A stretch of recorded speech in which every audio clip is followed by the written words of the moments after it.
Bueno, ahora sí, yo creo que podemos empezar. Vamos dando también un poquito de margen a los más rezagados, pero queríamos daros la bienvenida a todos por participar ya en estas cuartas jornadas sobre cumplimiento normativo y riesgos que venimos realizando más o menos en estas fechas todos los años, con el objetivo fundamental de compartir con todos vosotros pues las novedades, los principales cambios que ha habido y sobre todo los que vendrán, siempre enmarcados en el ámbito de cumplimiento normativo, y repasar también otros aspectos que consideramos relevantes. Como sabéis, el formato de las jornadas van a ser 6 conferencias repartidas de martes a jueves, hoy, mañana y pasado, por la mañana y por la tarde, para que podáis ir asistiendo a aquellos temas que consideréis más relevantes. Hoy vamos a abrir la jornada yo creo que ya empieza a ser un clásico entre nosotros, las novedades normativas. Pero bueno, os iremos también, porque algunas de ellas no las vamos a desarrollar del todo, porque sobre todo habrá sesiones monográficas, ¿no? Y os emplazamos a que asistáis a cada una de ellas. Luego repasamos si queréis un poco la agenda, pero bueno, esta tarde hablaremos sobre todos los cambios o potenciales cambios que va a haber una parte concreta del mercado de inversión, de las empresas de asesoramiento financiero. También tendremos tiempo en las distintas jornadas para hablar sobre el impulso al capital riesgo que se está dando desde los supervisores, las inquietudes como más acuciantes, ¿no? En la parte de cambiar los folletos, los DFIs, el kit de PRIPS, todo esto que llevamos ya varios años arrastrando, pero que ya su puesta en marcha es inminente. Y mencionaremos también temas de protección de datos, ¿no? Toda la iniciativa de DORA. Seguiremos repasando los procedimientos de valoración, especialmente en los instrumentos ilíquidos, ¿no? Pero bueno, en cualquier caso, agradeceros que nos venís acompañando estos 4 años y sobre todo en la jornada de hoy. Y para dar comienzo a la de hoy tenemos aquí también a Ana Benítez, socia de FinRec, con la que vamos a ir repasando estas iniciativas. Ana, si quieres comenzar. Perfecto, muchas gracias, Rocío. Bueno, buenos días a todos y como decía Rocío, muchísimas gracias por acompañarnos una vez más. Nuestra idea, si pasamos en la presentación, habíamos traído esta charla, queremos que sea, bueno, vamos a daros una visión de las principales iniciativas regulatorias que tenemos que tener en cuenta en el próximo año. Y como decía Rocío, algunas de ellas las vamos a desarrollar. Vamos a ser breves, bueno, pues por la limitación de tiempo que tenemos y porque algunas, como decía Rocío, van a ser objeto de monográficos en las diferentes sesiones que se han convocado de estas jornadas, ¿vale? Entonces, bueno, si pasamos a la siguiente diapositiva, os hemos querido traer un cuadro muy visual con las principales iniciativas europeas y nacionales que vienen, ¿vale? Como veréis, hay algunas que ya están aprobadas, pero que su entrada en vigor se ha aprobado para el próximo año, para enero de 2023 o para los siguientes meses. Y luego traemos también propuestas de directivas, propuestas de reglamentos o proyectos de leyes nacionales que tenemos que tener en cuenta y que se espera que se aprueben en el 2023. Como veis, en las iniciativas europeas traemos la directiva Quick Fix de UCITS y la directiva Quick Fix de PRIPS, ya las conocemos. Estas directivas lo que vienen a hacer es extender de nuevo y ya por fin fijar el plazo de las UCITS que tienen que adaptarse al kit de PRIPS. Como vemos en la parte de las iniciativas nacionales, tenemos la circular 3/2022 de la CNMV, que ahora entraremos un poquito en detalle y que también se va a comentar a lo largo de las jornadas, pero esta circular lo que viene a hacer es, oye, modificar el DFI y el folleto de las ICES de UCITS para adaptarlas a la normativa PRIPS. Luego, en las iniciativas europeas, traemos las directrices de la EBA sobre el rol del Consejo de Administración y el responsable de cumplimiento en materia de PVC, que como sabéis ya se han publicado, ya se han traducido y se espera que la entrada en vigor sea el 1 de diciembre, sea la próxima semana, pero considerábamos que era importante comentarlas y tenerlas en cuenta aquí. Y como veremos ahora, Rocío nos contará en mayor detalle en qué consisten estas directrices. Y asimismo, dentro de este paquete hemos querido traer las propuestas normativas sobre el futuro marco de PVC, ¿vale? Es, como sabéis, la nueva autoridad europea común que se quiere aprobar, la sexta directiva, la Travel Rule en cuestión de transferencias, pero bueno, eso también entraremos en más detalle. También dentro del paquete de las iniciativas europeas traemos la propuesta de reglamento para regular los mercados de criptoactivos, la famosa MiCA, y el reglamento del régimen piloto o pilot regime como se conoce.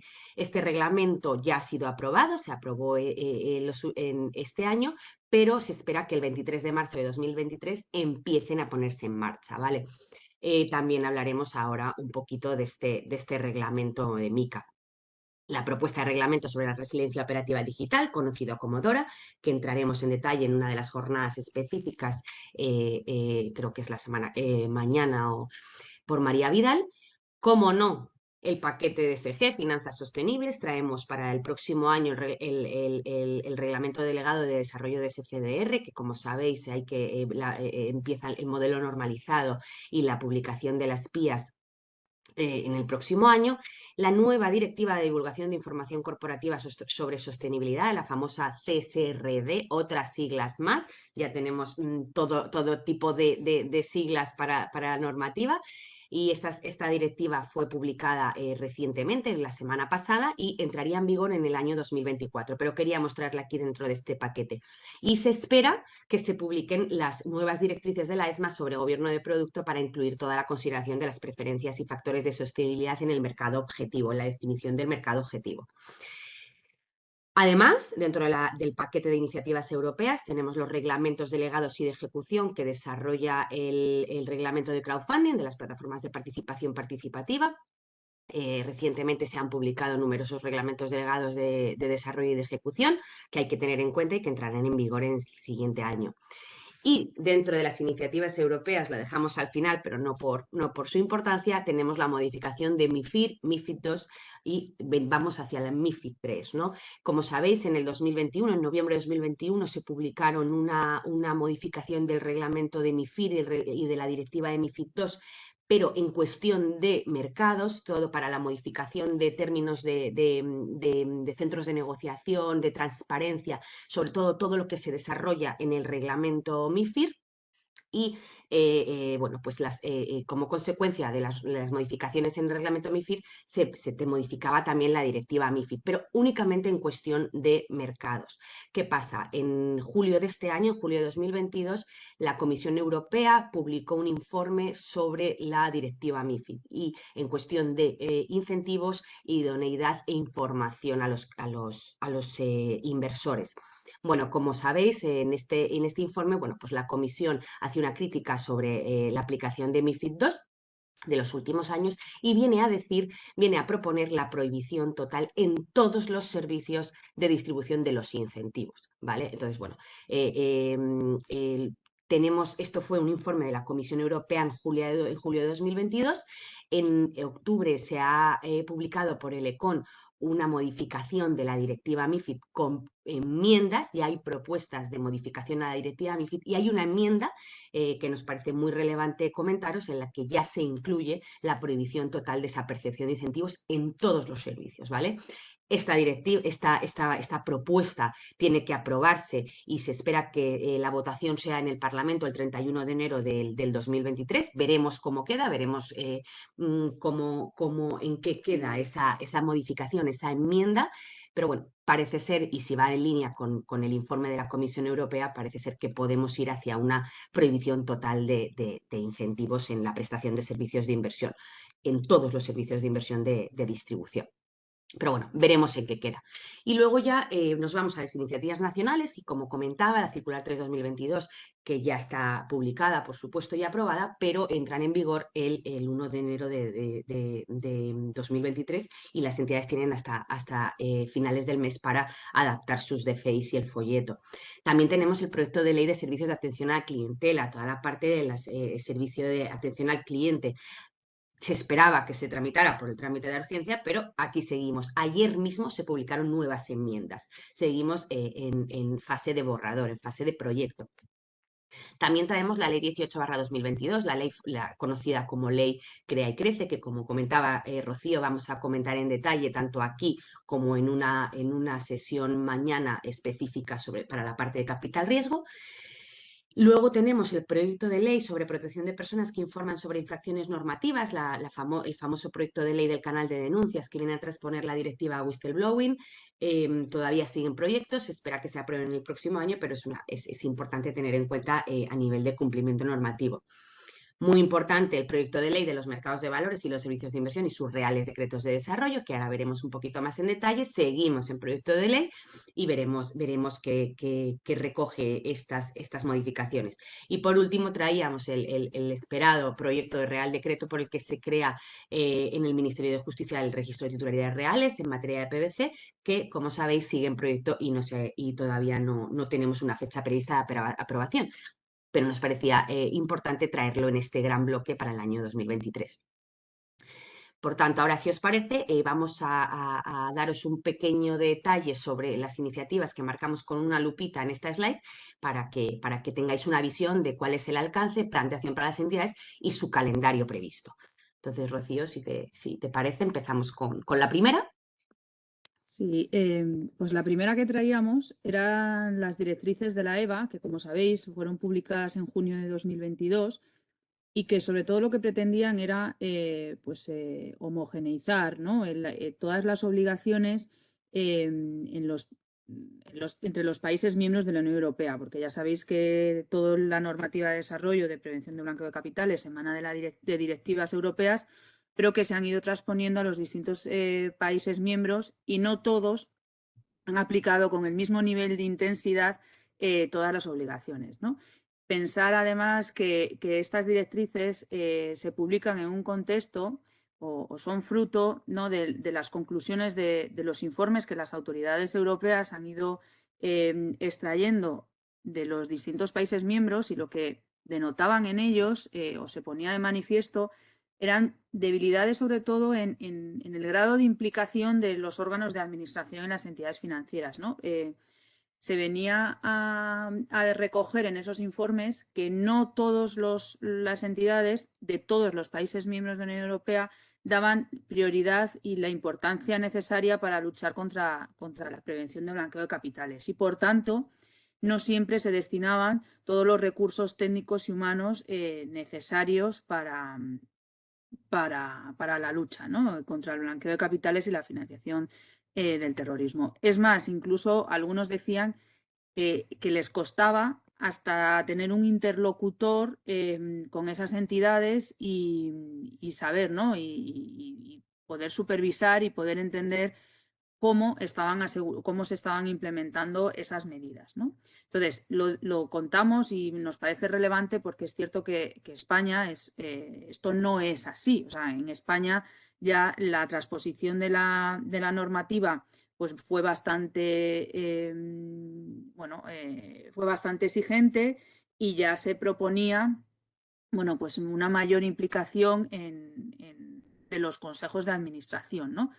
Pero bueno, ese es el contexto. Se publican las directrices, como decía Ana, ya están traducidas desde septiembre de 2022 y ahora lo que estamos un poco esperando, ¿no?, es el pronunciamiento del Banco de España para saber si las va a adoptar tal cual o si va a hacer algún tipo de matización o concreción, porque, como decimos, en España ya la normativa, la Ley 10/2010 y sus posteriores modificaciones, pues ya contemplaban algunos aspectos que no cajan exactamente, pero que ya contemplaban esa implicación, ¿no? Entonces vamos a ir repasando los puntos que tratan, ¿no?, estas directrices y que suponen probablemente, pues aquí es los pasos o el plan de acción que van a tener que acometer las entidades para poder cumplir con ellas, ¿no?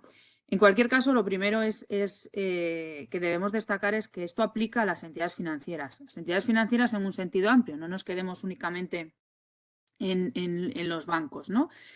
De hecho, bueno, como sabéis, la ley española, la ley 10/2010, ya recoge una serie de sujetos obligados, con lo cual lo que cabe esperar es que Banco de España pues, amplíe, ¿no? Y diga, oye, no solo pues eso, las entidades financieras entendidas como las entidades de crédito, sino todos los demás sujetos obligados.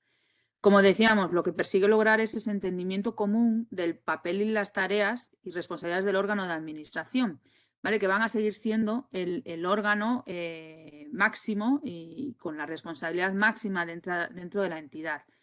Pero lo que exige es que dentro de ese órgano de administración, dentro de ese consejo, se nombre un responsable específico, un administrador, un consejero, que se ponga ese gorro de responsable y que tenga una implicación o que dedique, ¿no? Más tiempo a analizar, a supervisar y a controlar que se están implementando todas las medidas que establece la normativa en materia de PVC. ¿Vale? O sea, hay que nombrarlo, hay que designarlo explícitamente.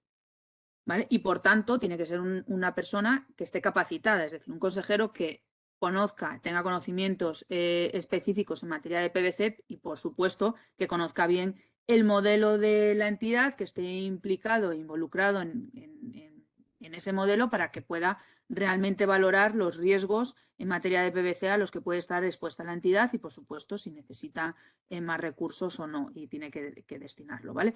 Esto casa un poco. Y ahora veremos ese plan de acción porque en España ya teníamos la figura de representante ante el SEPLAC, que la normativa obligaba a que fuera o bien un miembro del Consejo de Administración, lo cual en muchas entidades probablemente esta figura de representante podría cubrir esa nueva obligación, pero la normativa también permitía que fuese alguien de la alta dirección, o sea, no necesariamente tenía que ser un consejero, ¿no? Entonces, bueno, uno de esos primeros pasos que tendrán que ver las entidades es ver cuál es su estructura y ver si esto se puede compatibilizar o no, o es necesario hacer algún cambio. ¿Vale?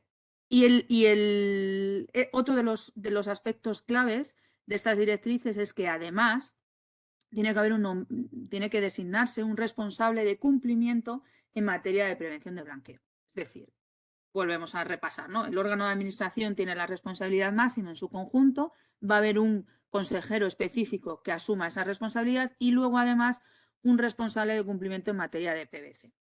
¿Vale? Por supuesto, tiene que ser alguien que esté perfectamente capacitado, tiene que tener conocimientos especializados y sobre todo medios técnicos y humanos suficientes y adecuados para desempeñar estas funciones.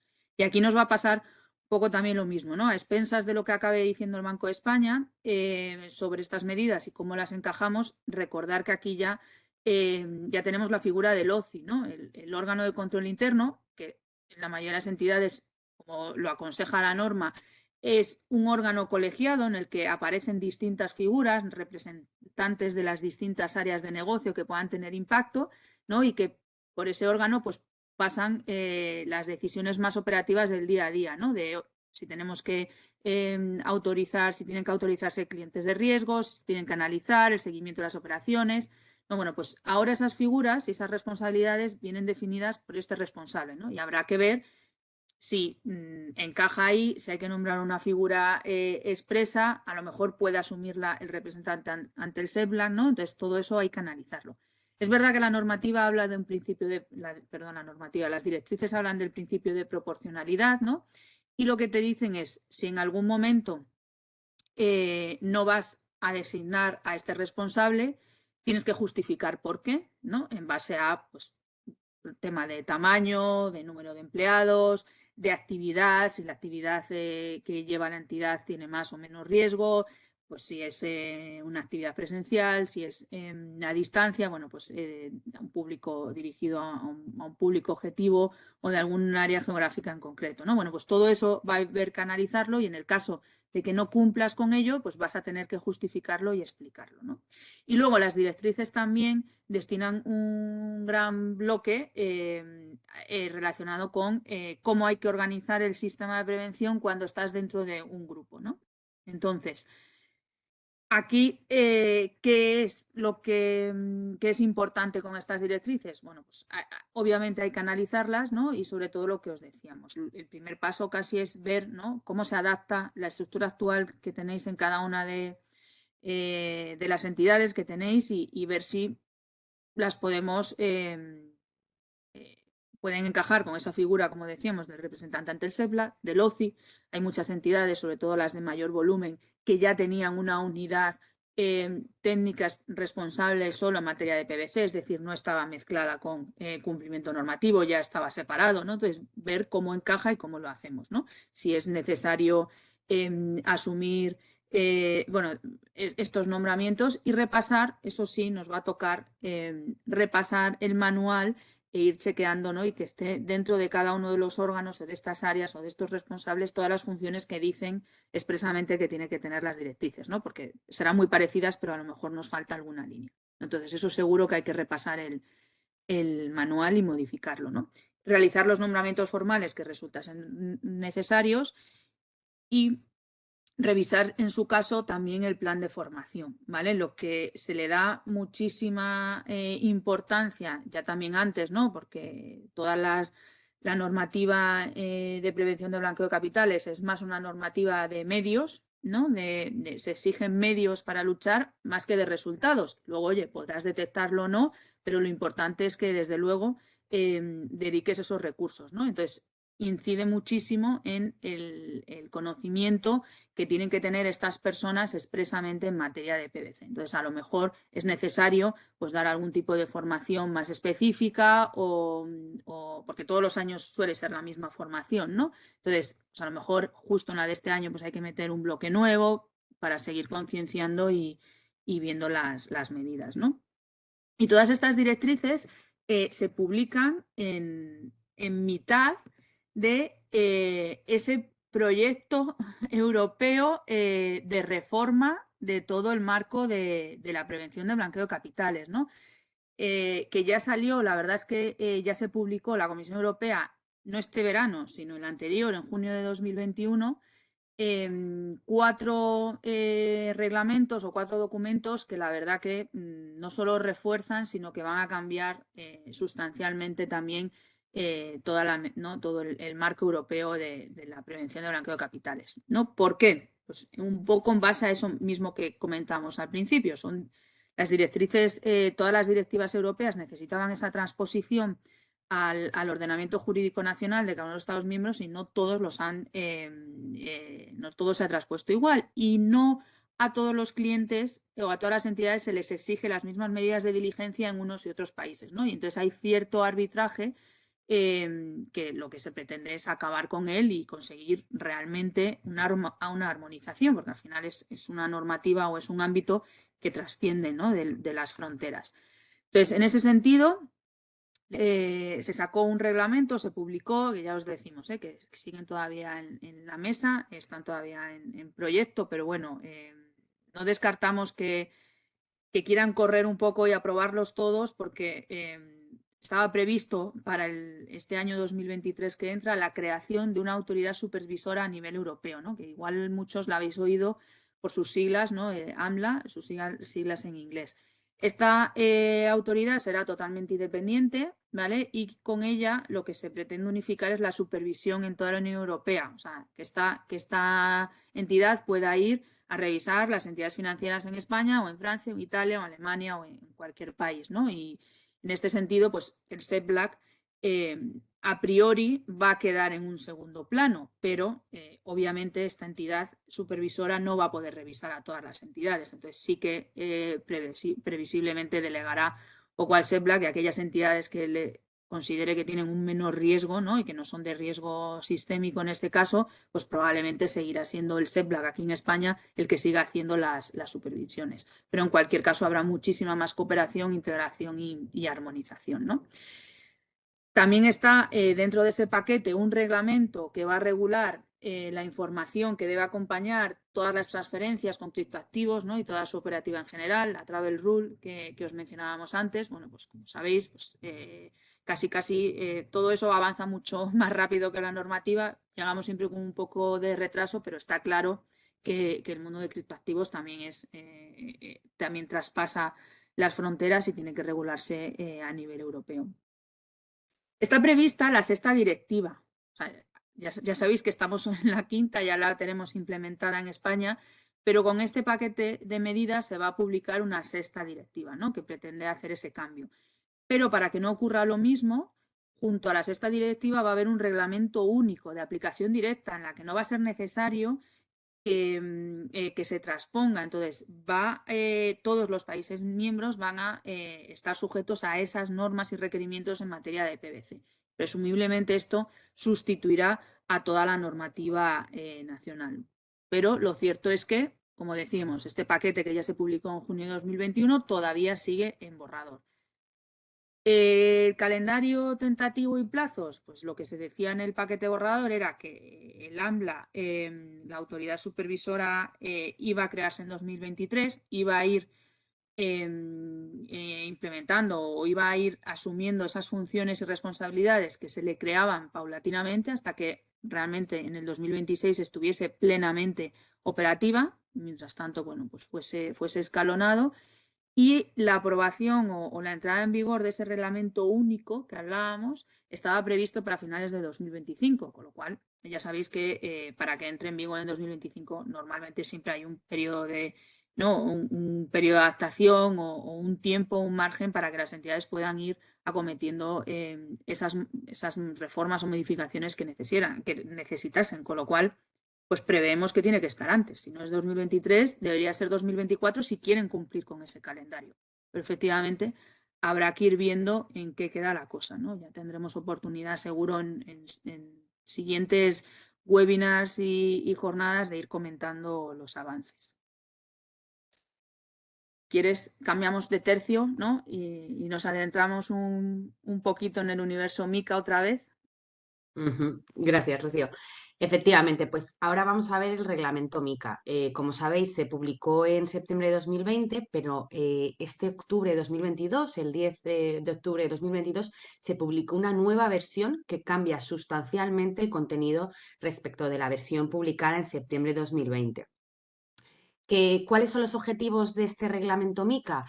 Bueno, pues como sabéis, regular de una vez el mercado de criptoactivos, la prestación de servicios con criptoactivos, emisión, oferta y admisión a negociación, y todo ello para otorgar una seguridad jurídica, apoyar la innovación y proteger a los consumidores, a los inversores frente a la emisión de criptoactivos y prestación de servicios sobre criptoactivos, básicamente regular este mundo, ¿no? Facilitar la financiación y los medios de pago y garantizar la estabilidad financiera frente a las emergentes stablecoins que vienen pisando muy fuerte. Sí que avanzaros que en esta nueva versión de MICA se ha regulado mucho más toda la parte de stablecoins, la parte de emisión y prestación de servicios con stablecoins. Entonces, como decía, ¿qué regula este reglamento? Pues bien, lo que viene a regular es toda la parte de la emisión, oferta, admisión a negociación y prestación de servicios de inversión con criptoactivos. Viene a establecer un régimen de autorización y supervisión de los proveedores de servicios de criptoactivo y los emisores de estos criptoactivos. Al final, el proceso para la obtención de la licencia MICA es muy similar a los procesos que actualmente conocemos para las entidades financieras.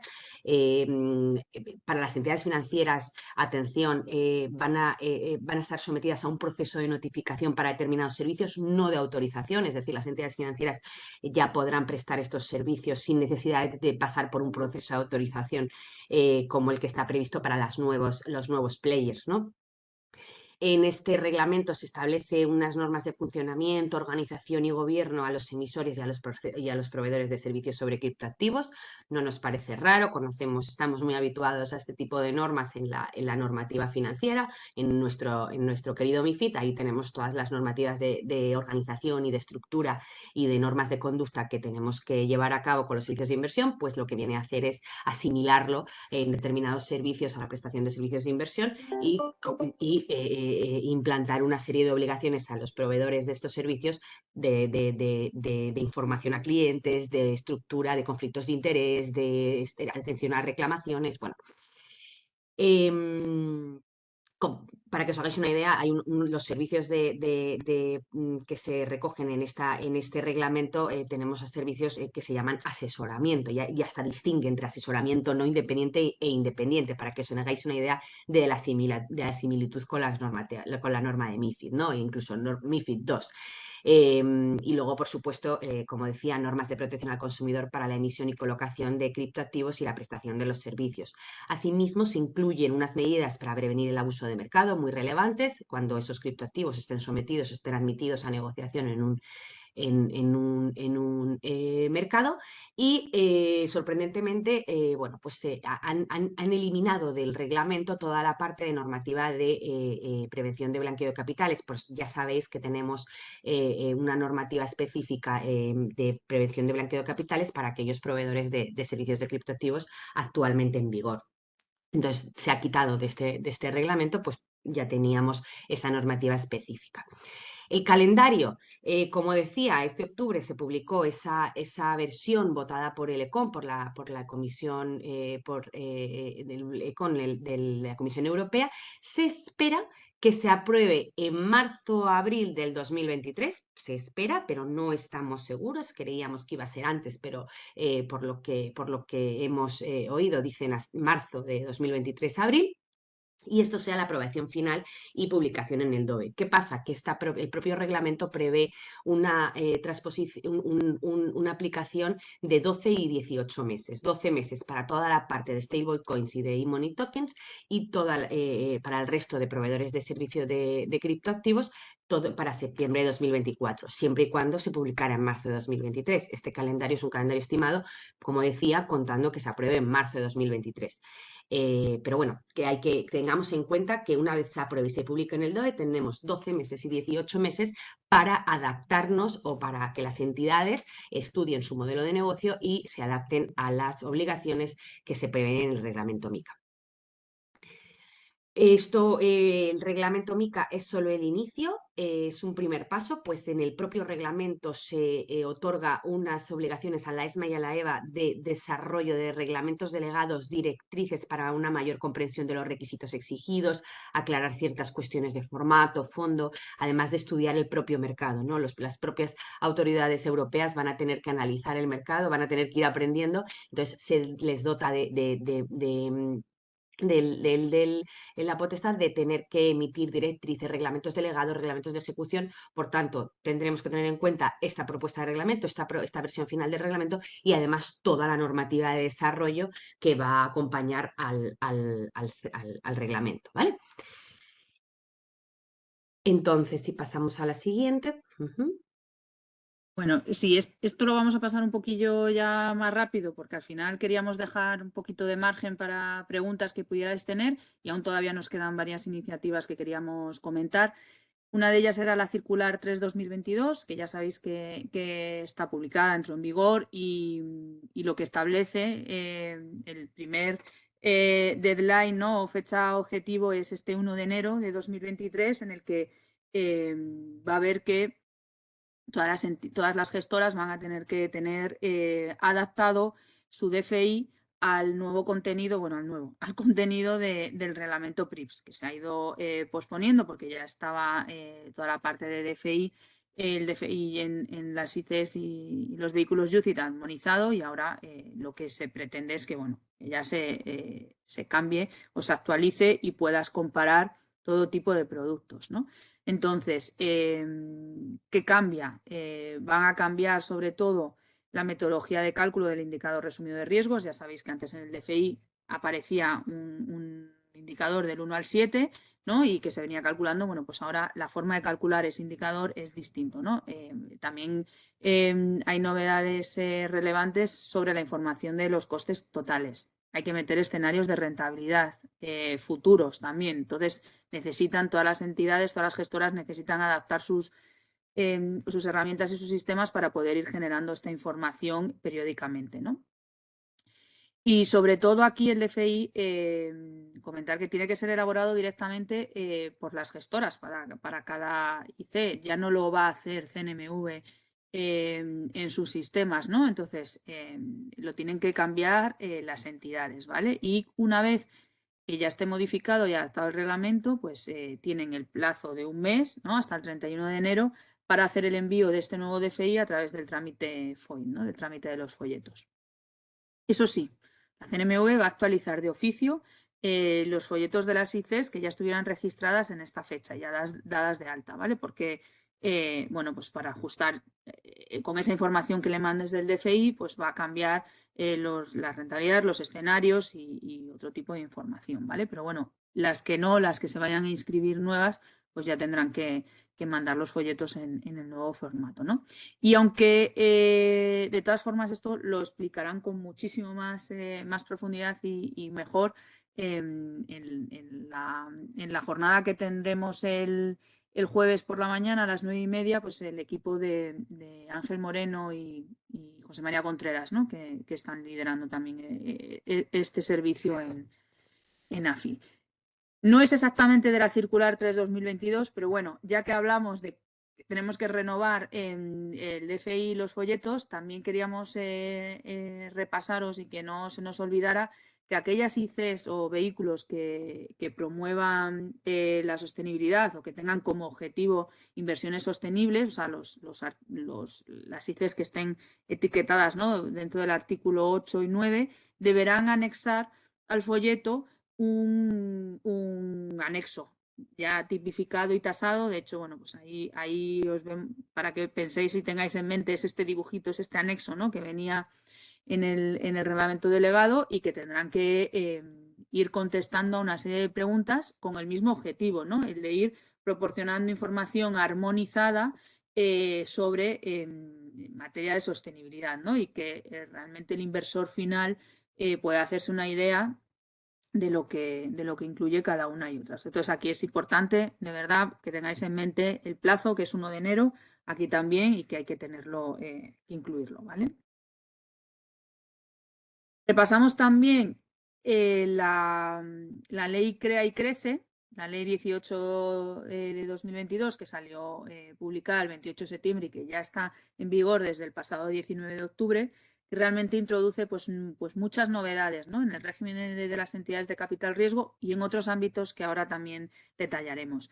Tenemos mañana por la tarde un monográfico especial que dirigirá Jorge Ferrer, en el que hablará también, ¿no?, en general del impulso de capital riesgo, pero se centrará también mucho en el modelo de negocio. Entonces, bueno, creíamos que era necesario también repartir aquí o repasar estos grandes hitos, ¿no?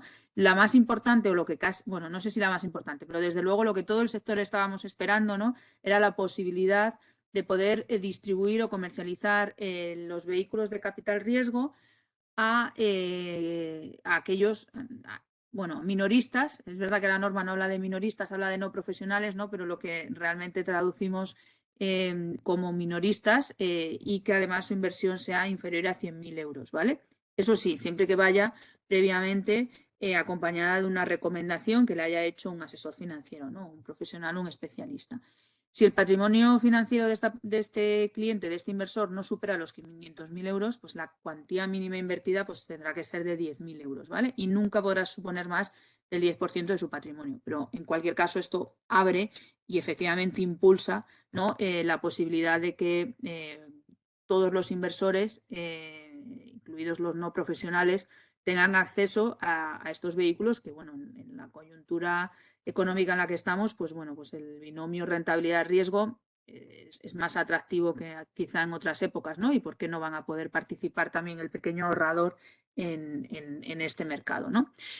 Luego, además, también era una de las novedades y una de las peticiones del sector que llevaba muchos años, era poder o conseguir que dentro del objeto social de las ECRs se puedan incluir también otras entidades financieras cuya actividad se encuentre sustentada principalmente en la aplicación de tecnología a nuevos modelos de negocio, ¿no? Y aquí incluye también las famosas fintech, ¿no?, que no entraban dentro del objeto social y las ECRs, las entidades de capital riesgo, no podían invertir en ellos. También permiten nuevos activos aptos, ¿vale?, dentro del coeficiente obligatorio.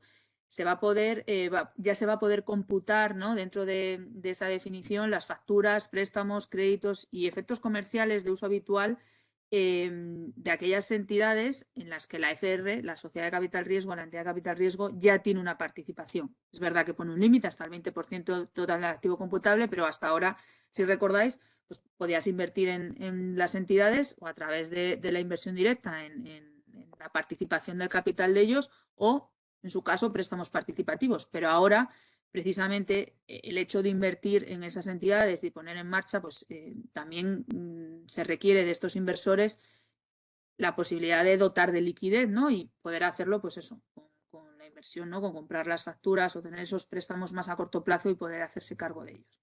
Se introduce el concepto de activo invertible, ¿vale? Que aparte del ya activo computable que veníamos manejando. También se reduce el porcentaje de capital social comprometido mínimo que ha de suscribirse en el momento de la constitución de la ECR, ¿vale? O sea, ahora ya no te exigen desembolsar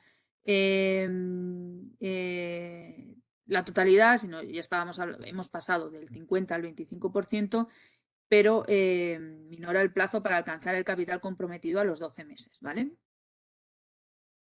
Luego sigue habiendo pues distintas ¿no? otras novedades a tener en cuenta, ¿no? Pues oye, se elimina el requisito de que las entidades objeto de inversión cumplan con los coeficientes de diversificación para la inversión en otras extranjeras. Esto antes tampoco se permitía, pero bueno, ahora lo dice expresamente por si a alguien le entraba alguna duda, ¿no? Se admite computar también dentro del coeficiente obligatorio la inversión en fondos de capital riesgo europeos, ¿no? Que ya por fin lo introducen. Y también aclaran que los 3 primeros años de incumplimiento temporal del coeficiente de diversificación, ¿no? En ese tiempo en el que se va madurando la cartera y en el que vas diversificando, pues cuente en la fecha de inicio de las operaciones, porque a veces ¿no? se constituye la entidad, hay un periodo de captación, de levantamiento de fondos y realmente la primera operación igual no pasa hasta un año, ¿no? Y ya te has comido como uno de esos 3. Bueno, pues aclara que se puede empezar a contar dentro de esa fecha si en el reglamento se determina una fecha, si no, en su defecto, pues será de la inscripción en el registro de CNMV.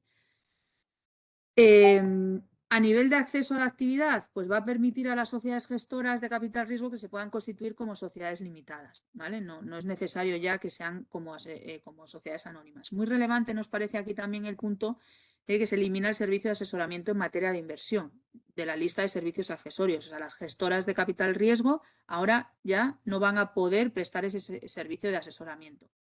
Y luego, bueno, pues se incorporan los fondos de inversión a largo plazo europeos, los FILPE, dentro de este ámbito de aplicación de la ley y crean una nueva categoría de entidad de inversión colectiva de tipo cerrado. Pero ya os digo, os emplazamos a que asistáis a la conferencia específica que tendrá lugar mañana miércoles a las 4:30, que os contarán con más detalle. Y simplemente, Rocío, simplemente si me permites apuntar sobre la supresión del servicio de asesoramiento de la lista de servicios accesorios de las gestoras.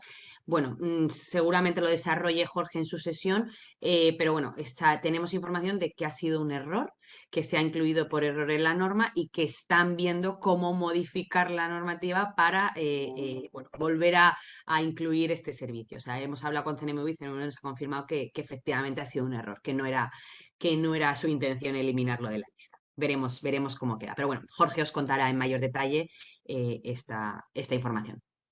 Eso es. Y rápidamente, porque estas novedades han pasado un poco desapercibidas dentro de todo el texto de la ley y realmente queríamos mencionarlas, sobre todo en el ámbito de las gestoras de ICES, ¿vale? Porque aquí, pues para equipararlas, ¿no? También a la ventaja de poder constituirse como sociedad de responsabilidad limitada, igual que las de capital riesgo, estarán. Pero sobre todo, aunque igual a vosotros ya os ha llegado también la comunicación por parte de CNMV, se elimina la obligación de publicar los informes trimestrales, los famosos IPPs de las ICES trimestrales, ¿vale? O sea, sabéis que hasta ahora teníamos que mandar los trimestrales o los semestrales, dependiendo de la fecha, pero bueno, todos los trimestres uno. Ahora es obligatorio los semestrales. O sea, nos quitamos la elaboración de hacer el de marzo y el de septiembre. Ojo, se deja voluntario. O sea, las entidades, las gestoras que quieran seguir publicándolo o se lo quieran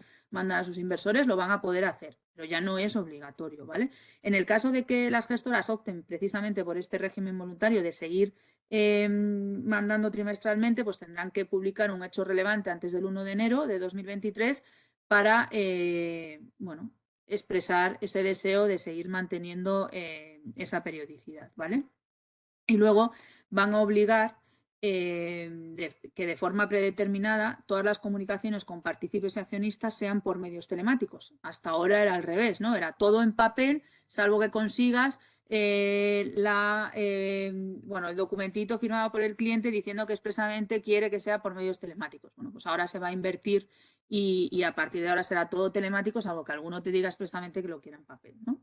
Y, por supuesto, pues al introducir esa nueva figura de FILP en el ámbito de aplicación, pues también va a permitir a las gestoras que puedan administrar, representar, gestionar y comercializar este tipo de fondos, ¿vale? Y luego, bueno, pues hay una serie de matices también en el ámbito de PBC, pero me lo voy a saltar porque al final, como ya intuíamos, hablamos mucho y luego no nos da tiempo, ¿vale? La parte es más relevante. Vale, aquí tenemos el proyecto de ley del mercado de valores y sus 3 reales decretos de desarrollo. Como sabéis, en mayo de 2021 se publicó un nuevo anteproyecto de ley y borradores de Real Decreto para audiencia pública. Actualmente tenemos una ley de mercado de valores y un Real Decreto de ESIS, el 217/2008, que desarrolla la ley de mercado de valores. Pues bien, en mayo de 2021 se publican 3 reglamentos, ¿vale? Y ahora veremos brevemente qué se recoge en cada uno. En el calendario, voy a empezar por el calendario para que tengamos todos la foto. Se publicó en 2021, en junio se aprobó por el Consejo de Ministros el anteproyecto y se publicó antes de verano el proyecto para tramitación parlamentaria. En septiembre teníamos el trámite de enmiendas hasta el 29 de septiembre y hasta entonces no tenemos más noticias.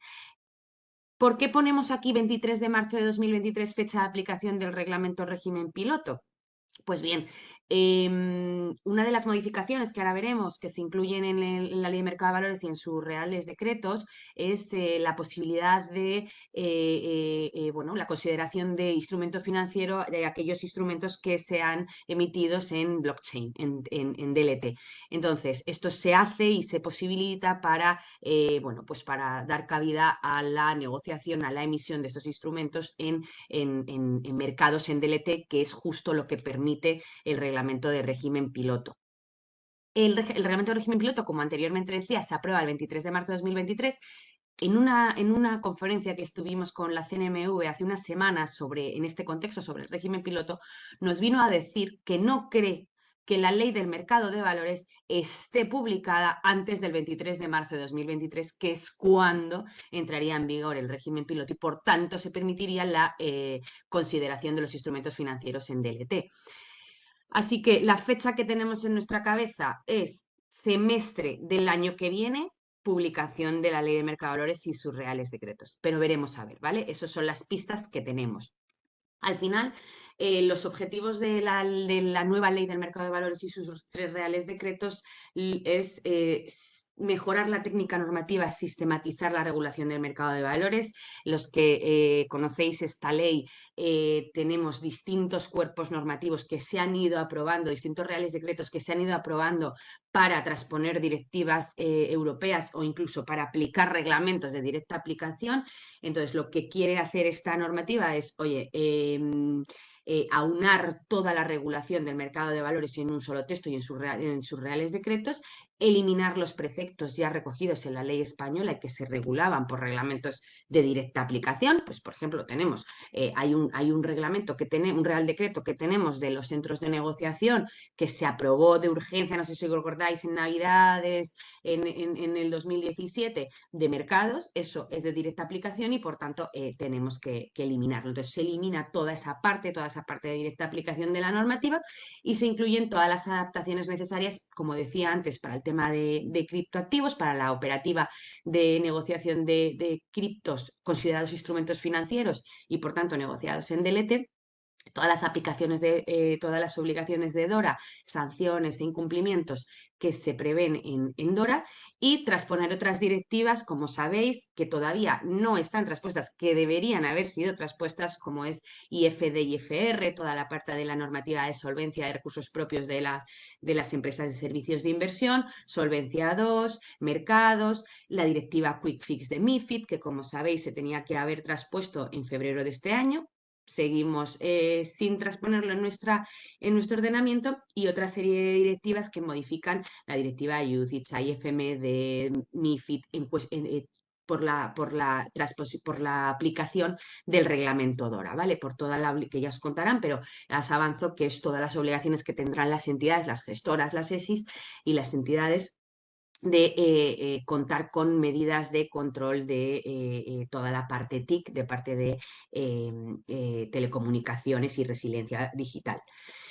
Adicionalmente, han incluido otras novedades como son la supresión del PTI, ya sabéis, toda la parte del reporte sobre la liquidación de los valores, regulación de las SPAC, o incluso se han establecido incentivos para las emisiones de renta fija en España.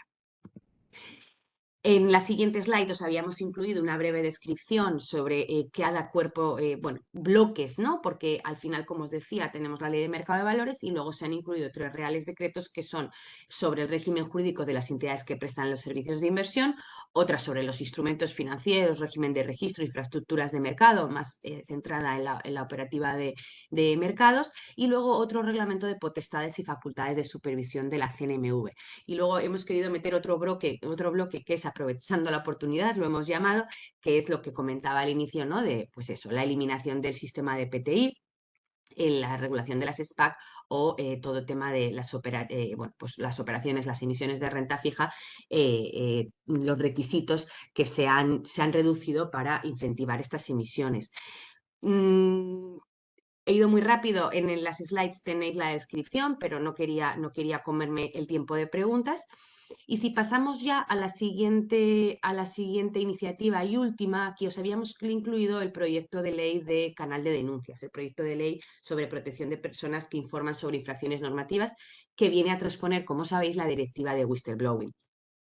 Aquí teníamos un texto publicado hace unos meses, y en septiembre en este septiembre, el 23 de septiembre, el Congreso de Diputados ha aprobado el proyecto de ley que regula esta normativa.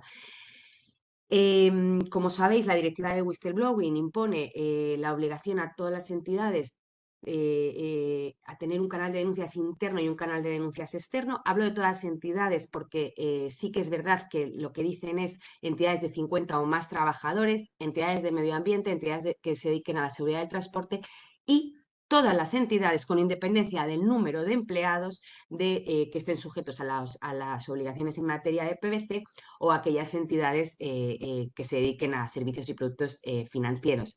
Nosotros, las entidades financieras, como ya sabéis, estáis obligadas por determinada normativa sectorial, como puede ser blanqueo de capitales, abuso de mercado, MiFID, a tener ya implantado un canal de denuncias. Pues bien, pero no hay desarrollo, ¿no? Como sabéis, hay un articulito en las normas que te dice que tendréis que tener un sistema de canal de denuncias, y en el de blanqueo de capitales añaden que incluso deberá ser anónimo, ¿no? Deberá permitir esas denuncias anónimos. Pues bien, tendremos que atender a este texto en todo lo no desarrollado en esta normativa específica para implantar nuestros canales internos de denuncia. ¿Qué se debe denunciar? Bueno, pues se debe denunciar todas las infracciones que se puedan cometer en relación con, bueno, lo que se recoge aquí: contratación pública que nos afecta a nosotros, servicios y productos y mercados financieros, protección de los consumidores, protección de la privacidad, intereses financieros. Luego incluyo en un un cajón desastre que dice, oye, todas las acciones y omisiones constitutivas de infracción penal o administrativa grave o muy grave. Esto es un cambio respecto a la versión anterior publicada, que solo decía cualquier infracción penal o administrativa. Aquí se incluye ya la categorización de grave o muy grave. Y lo que viene a hacer es, oye, ¿qué protege esta norma? Protege a los denunciantes que en un contexto laboral o profesional, y esto es muy importante porque ya no solo se obliga a tener el canal de denuncias interno abierto a los empleados, a la alta dirección, no, también te dice a todos aquellos que hayan tenido una relación profesional, ya sea vía proveedores o vía contratistas. O sea que esto cambia radicalmente, puesto que tendríamos que tener un canal de denuncias abierto también a nuestros proveedores y accionistas, partícipes, etc. Y en cuanto a las medidas de protección, se incluyen, pues como hemos visto, como siempre vemos en la directiva de whistleblowing y en la normativa de protección de datos, prohibición de represalias, hay medidas de apoyo al denunciante, medidas de protección frente a las represalias cometidas, medidas de protección frente a las personas investigadas, que esto es muy relevante, antes no se incluía, y programas de clemencia.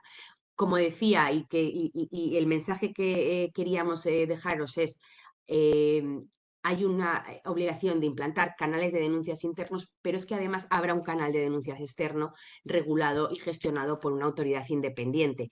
Y es muy importante, como decía, que los canales de denuncias internos deben permitir las denuncias anónimas, ¿vale? Entonces hay que ver muy, muy bien el tema de los correos electrónicos, qué sistemas tenemos para denunciar que puedan permitir aquellas denuncias anónimas.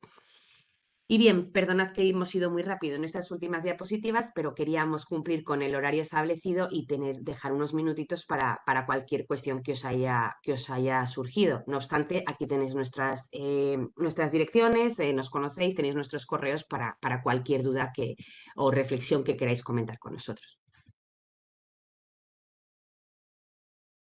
Muchas gracias, Ana. Muchas gracias también a todos vosotros por asistir, por estar aquí escuchando y la verdad que por acompañarnos. Todo dicho sea de paso, no solo en las jornadas, sino ya en estos 6 y 5 años, ¿no? Respectivamente, que ya llevamos trabajando FinRec y a FinCompliance. Estaba viendo, perdonad, porque ¿dónde teníamos las preguntas? Que sé que algunos habéis ido aquí poniéndolas en el chat, ¿no? Sí, yo creo que preguntaban si iban a tener acceso a esta presentación. Sí, que ya hemos contestado que sí, que esto se subirá al canal de YouTube que tenéis, o sea que os invitamos a seguirnos allí y a poder visualizarlo, ¿vale? ¿Qué más Y estaba? no hay ninguna otra pregunta, por lo que veo. No, aparentemente. Bueno, pues eso es, o que los hemos explicado muy bien o ha sido un desastre y no se han enterado. Esperemos que haya sido la primera. Mira, sí que acaban de poner una, ¿no? Sobre el reglamento MICA, ¿no? Que dice, nos dice Mónica Atencio, el reglamento MICA representará un importante paso en la comercialización de criptoactivos.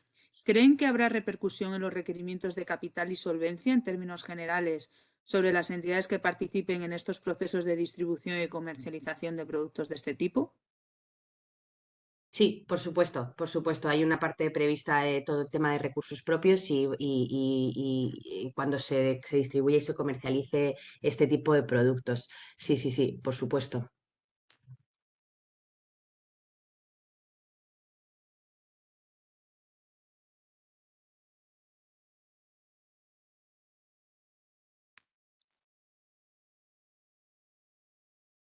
¿Cuándo, mira, nos Decime. pregunta Félix Claes, ¿cuándo estimáis que entra en vigor la Ley de Servicios de Atención a la Clientela? Pues eso querríamos saber porque hace unos meses se transmitió que iba a ser tramitado bueno, que iba a ser aprobada por el trámite de urgencia, pero esto fue hace unos meses y seguimos todavía al tran-tran. Y como decía, ayer se publicaron nuevas enmiendas, por tanto todavía tiene que pasar por la aprobación de esas enmiendas y la publicación del texto. Entonces, no hay una fecha estimada. Esperamos que sea pronto porque así lo transmitieron los propios legisladores, pero no hay una fecha estimada de este texto. Bueno, otra de las preguntas no es que si sabíamos si CNMV actualizará de oficio en el trámite de los folletos el dato IR, del indicador de riesgos actualizado en el DFI nuevo. En principio, como os decíamos durante la presentación, el CNMV de oficio no va a modificar ningún DFI. O sea, esto es precisamente uno de los principales impactos. O sea, el DFI lo van a tener que elaborar las entidades, van a tener que generar el XML con la taxonomía que ya se puede consultar dentro del trámite FOI y luego, bueno, pues lo subirá y efectivamente se visualizará, ¿no? Pero no va a calcular nada más. Lo que va a hacer, lo que sí que va a actualizar de oficio es el folleto, ¿vale? Pero bueno, que el folleto va a ir perdiendo relevancia, ¿no? Siempre ya, de hecho, ahora ya a los partícipes cuando van a realizar una suscripción por primera vez, lo que se le entrega realmente es el DFI, ¿no? Y una copia del último informe económico presentado, pero no eso. De todas formas, nosotros no hemos entrado mucho en detalle porque teníamos mucho contenido y como veis nos ha ocupado, pero insisto, el jueves por la mañana a las 9:30 entrarán más en detalle. Perdona, me refiero al dato enviado y calculado en el DFI. Sí, eso sí, o sea, una vez que tú, vale, igual efectivamente nos habíamos confundido. Una vez que tú ya le has mandado el DFI y el nuevo adaptado al modelo y ya tiene toda esa información, eso es lo que va a actualizar de oficio en el folleto. Va a coger esos datos y los va a pasar al folleto que ya está subido en CNMV. Eso sí lo va a hacer de oficio. No sabemos cuánto va a tardar porque va a depender si todas las entidades esperan hasta el 31 de enero para mandar el DFI, que ya os avanzamos que si podéis hacerlo antes, porque ya sabéis que se colapsa el último momento cada vez que ha habido un cambio de estos, entonces lo irá cambiando, lo irá actualizando a medida que pueda. Y luego, nada, gracias a ti, María. Nos decían también que nos preguntaban respecto a las modificaciones que afectan al capital riesgo, los préstamos upstream a participadas son deducibles como activo invertible. Pues ahora mismo de memoria no sabríamos responderte. A ver, yo creo que sí, pero bueno, tendríamos que repasar. Si quieres, vamos, si no te importa, si quieres mandarnos un correo con tu dirección y bueno, y te buscamos un poco más. Pero yo creo que estos temas los va a tratar también Jorge mañana en la presentación. O sea que sí, que también igual, si te conectas él te va a dar mucha más información. Vale. Y se han animado al final al turno de preguntas en último momento. Fenomenal, fenomenal. Así que, pero bueno. Mira. Nos pregunta Gustavo Lluvero si el nuevo DFI aplica a los fondos españoles o también a fondos UCITS que quieran comercializarse en España. Pues precisamente esta normativa lo que pretende es armonizar, ¿no?, toda la información de todos los vehículos, no solo los fondos españoles UCITS, sino también cualquier otro que llegue. O sea, que sí que tendrán que tener el DFI totalmente adaptado a este reglamento. Y tendrán que ser, obviamente, pues las gestoras de esos fondos, ¿no?, quien os lo facilite a los que vayáis a distribuir o comercializar esta información, estos productos. De hecho, el DFI no está solo pensado para fondos, para vehículos. O sea, va a haber DFI para todo tipo de productos, de forma que puedas comparar, a medida de lo que cabe, puedas comparar un fondo de inversión con un vehículo de capital riesgo con un bono de renta fija. O sea, está pensado para conseguir la misma información y que puedan ser comparables, ¿no?